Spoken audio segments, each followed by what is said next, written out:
Hello everyone, it's Jess and welcome back to my channel, Nose in a Book.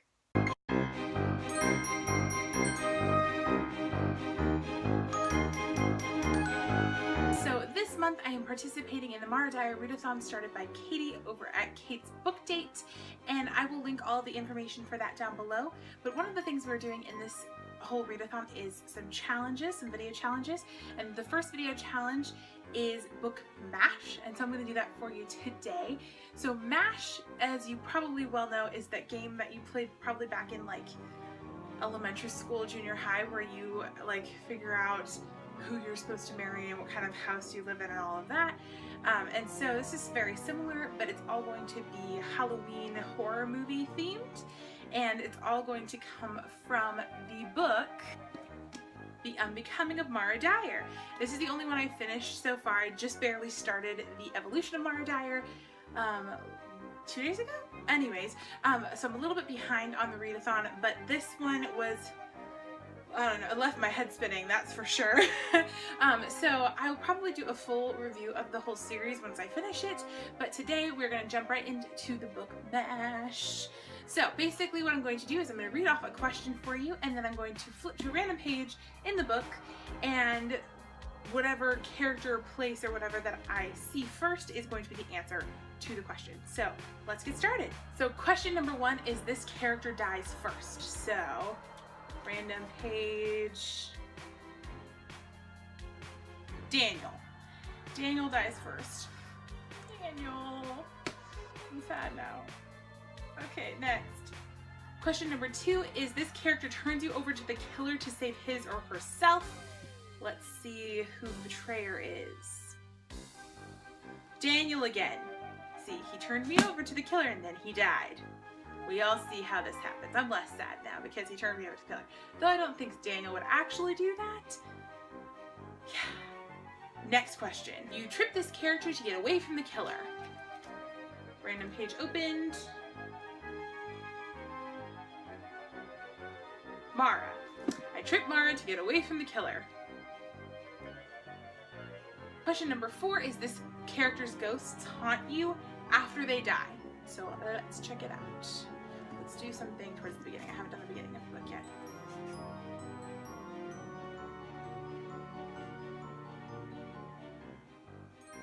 Rachel. Rachel's ghost haunts you after they die. I can see that. I can see that. This character is secretly the killer. Mara. I tripped Mara to get away from Mara. That kind of fits with this. It would kind of work. Next is the object you use to defend yourself. So I'm looking for an object.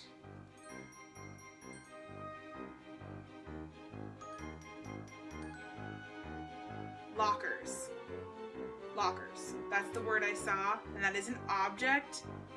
I don't know if I hit them with like the locker door, or if I hide behind the locker, or if I hide in the locker. I guess hiding could be a good defense, but I don't know. I'm all for like whack, hitting them with the locker door.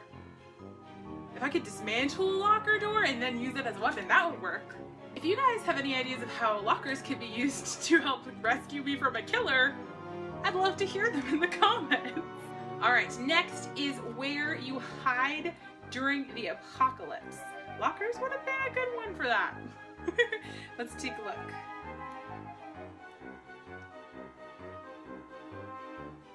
Yeah, no places.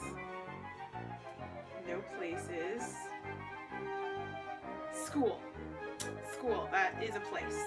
Although it was talking about the public school system, but I'm taking school as a place. Depending on the school, that could be a really good hiding place. You know, you've got cafeterias and different levels and possible labyrinths of places. Plus, if you can, you know, figure out how to use multitude of pencils or something as a weapon. So the next question is, this character would protect you from an attack or a haunting. So let's see who my protector is. Joseph. Joseph is Mara's little kid brother, but I can definitely see him being my protector. He's just, yeah, I can see that. I don't know how effective he would be, but I can see that he would want to be my protector. For sure. Alright, in the end, you and this character survive.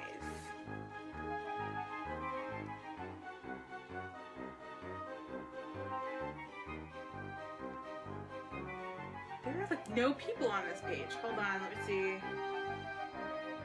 Okay, we're turning to another page because there are no people. I'm just gonna turn to another random page. Noah! Me and Noah survive. That's cool. I like that. I will, yes. Yes. Surprisingly, Noah hasn't been the killer because his name appears in this book a lot, so I was kind of expecting him to be like the answer for all the questions. But yeah, him and Mara. I was like, Mara's gonna be the killer and the person who I survive with. Yeah, no, not this time. And the final question is, this character has a serious candy corn addiction. Now, I'm kind of neutral on candy corn. I grew up with candy corn. My mom used it as decorations, so oftentimes it would be like last year's candy corn. Like, it was scarring. Ugh. It's like hard candy at that point. It doesn't have any flavor left. Alright, who has a candy corn addiction?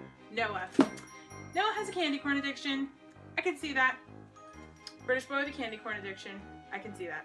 Alright, so that is all for the book mash for The Unbecoming of Mara Dyer.